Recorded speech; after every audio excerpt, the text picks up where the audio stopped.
Hello, welcome back. As you may see behind me, we are back on four wheels, but only temporarily. I'm feeling an inclination coming on. Now you may notice the rear subframe is back in, wheels are back on, but it's been done in the sketchiest way you can possibly imagine. I haven't used rubber cones. To be fair, there's not even any knuckles down in the end of the radius arms down there. And this is a bit of 3x3 gate post that I've just kind of wedged in the end there just to give me something to support the car on. So yeah, sketchy, but you know, the subframe's in, it fitted. It is bolted in as it should be. It's just that there's no rubber cones because I don't need them. Also, the inside is empty, obviously barring these seats, and I have a steering column. So you can see I've been up to doing stuff. The seats are going to come out, and the plan is I'm going to pick the car up and I'm going to tilt it that way. So reason being, there's not really enough space here to sort of tidy up these bits of weld, especially when you're welding uphill. So if I can get the car at that sort of up angle, I'll be welding straight on. I can also then have a day of cleaning up the underneath of the floor before I spin the car around and get to work on the other side. So let's get these seats out and see how heavy it is. Let's see if this will go up. Can we?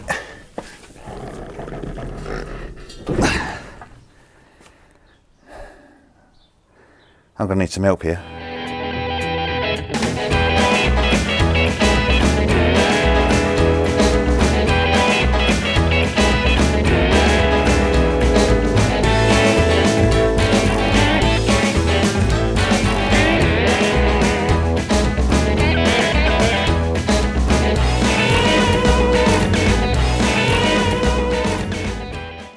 Huge thanks to Darren and Louis for popping around to give me a hand lifting this up. It's definitely a sketchy little setup, but we've got the old the car ramp wedged up sort of under the subframe here. It's a bit of bend on the subframe, but that'll be all right. It's not going anywhere. Also at this side here, it's kind of like wedged in the corner where the lower arm comes down. Again, no suspension cones in the front, it's just resting on the bump stop. So there's no movement to be had there, and it's sturdy enough. And now you can clearly see why I wanted to get this up at an angle. Welding uphill's never fun, and I mean I've got a nice weld there. Crap, crap, crap, crap, crap, crap. Nice weld, little bit of filling in that corner. Crap, crap, crap, crap, crap, crap, crap, crap, crap. There's so much bad here, but it's just difficult welding uphill. So this gives me so much more access. I can get the flat wheel, I can get the sandy wheel, and then I can break out the blowtorch and wire wheel and try and clean some of this up. There's some real beauties really living up under this tunnel here where I put my seat mounts in. I think this is just a bubble of underseal where I welded something on for the seat. I mean, yeah. Time to give this some love.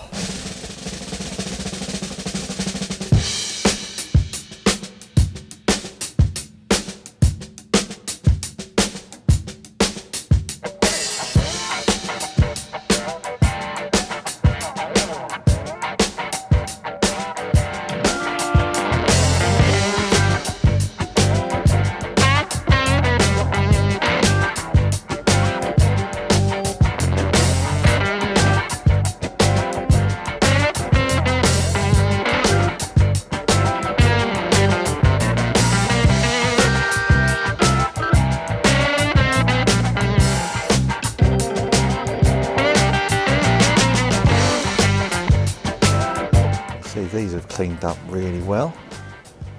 Really happy with how that's gone. And now it's time to break out the welder and get these bits I didn't get, and obviously get round there as well. But this will look amazing when it's done. Time for the welder.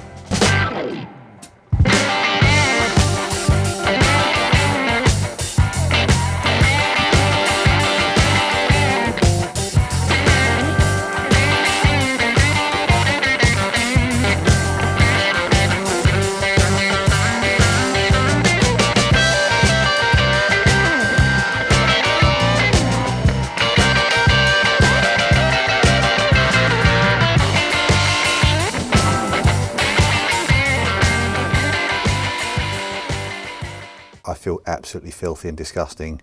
It is a lot later in the day and things have happened. If you look at the chaos on the floor, there's an awful lot of flap wheels. The welder's still here. Yeah, lots and lots of things have been used in every conceivable way that you could imagine they would be used.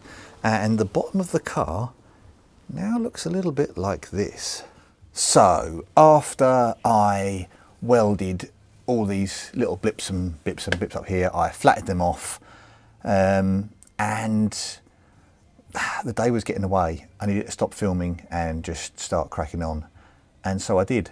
And then I got carried away with the flap wheel, and it's now 8:30, getting on for maybe 9 o'clock at night, and I've not long stopped, and I've got a coat of the old rust resistant on there.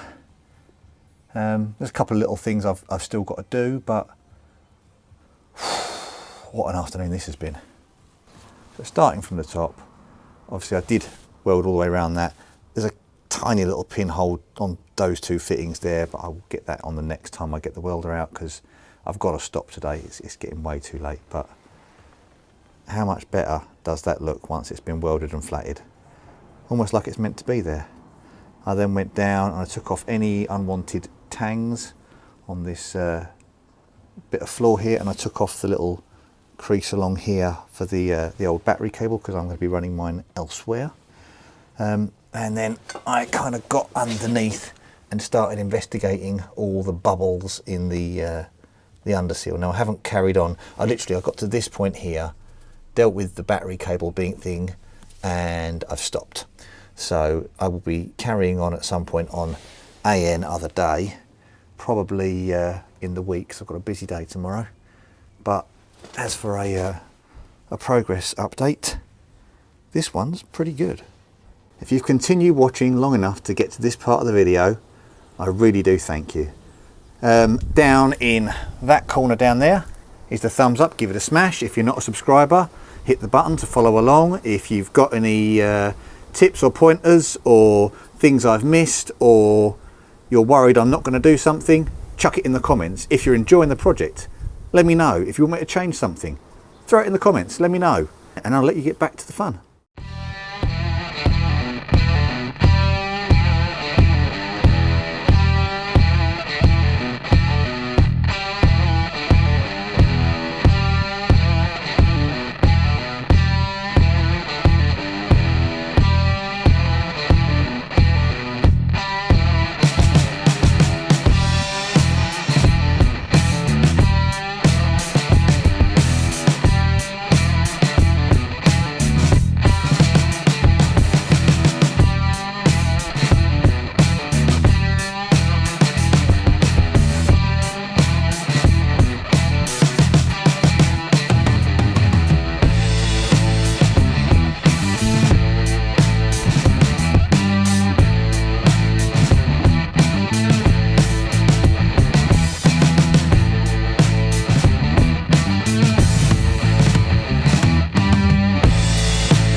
God, I have to say, in the history of me working on this car, which I believe is quite a long time now, we're knocking on 6 years, I don't think I've taken on such an unpleasant task as removing the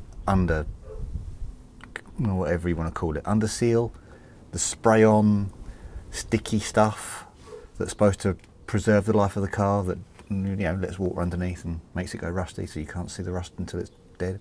Yeah, that stuff, yeah. Removing that is really unpleasant. So some idea of timescale here. This first bit that I did down to, what was it, this line here, it was Saturday. I took Sunday off because I had a few things to do, but today's Monday. I've been out for a couple of hours Monday morning before I go to work, and I've got the tunnel done. Just the tunnel. It just takes so freaking long to get it off, and it was so thick. It was unbelievably thick at either end where the seams are.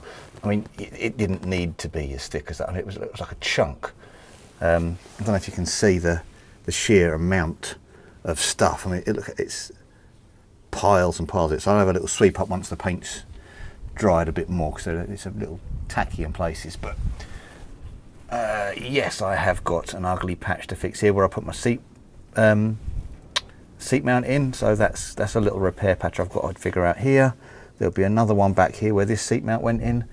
And other than that, there's not really a lot. There's the holes to plug up where I've bolted stuff in that doesn't need to be there now.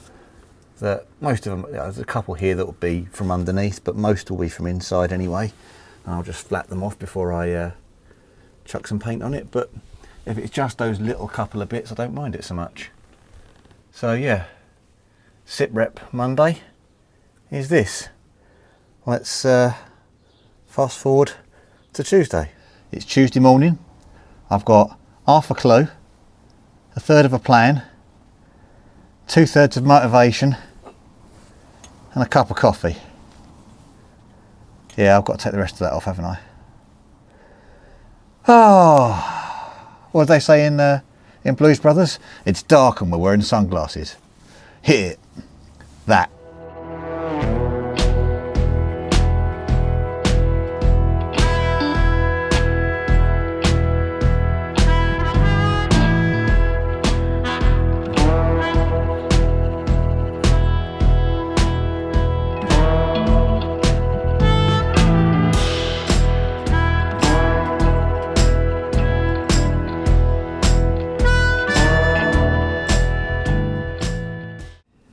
That 25 seconds you've just watched took me 2 hours. That was really unpleasant. I mean, I've done some rubbish jobs in my time. It just felt like it was never ending. Really unpleasant. Maybe I'm exaggerating. Maybe I'm getting like a wuss in my old age, but that was really, really, really unpleasant. That said, 99% of the floor underneath that was actually in pretty good shape.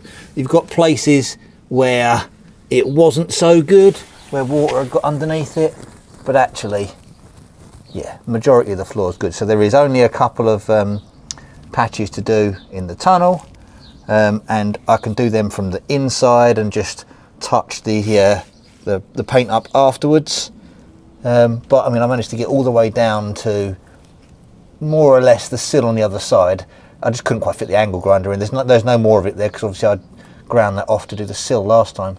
So let's break out the tin of the rust resistant primer, because dear Lord, the car needs it.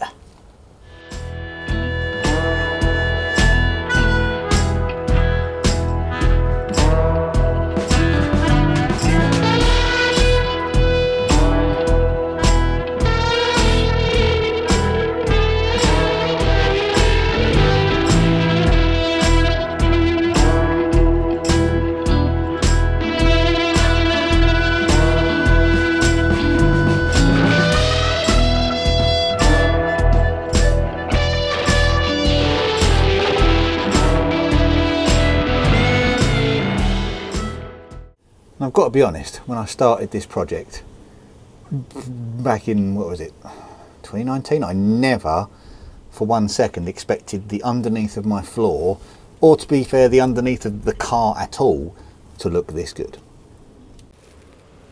Work still to do, but that really does feel like a milestone. I think the next part on the job list is going to be get the car down and deal with wherever our patches. This patch here and this patch here, deal with them on the inside, and then we're ready to do the sills. The sill on that side. All that remains today is for me to say thank you very much for watching, and I will see you on the next one.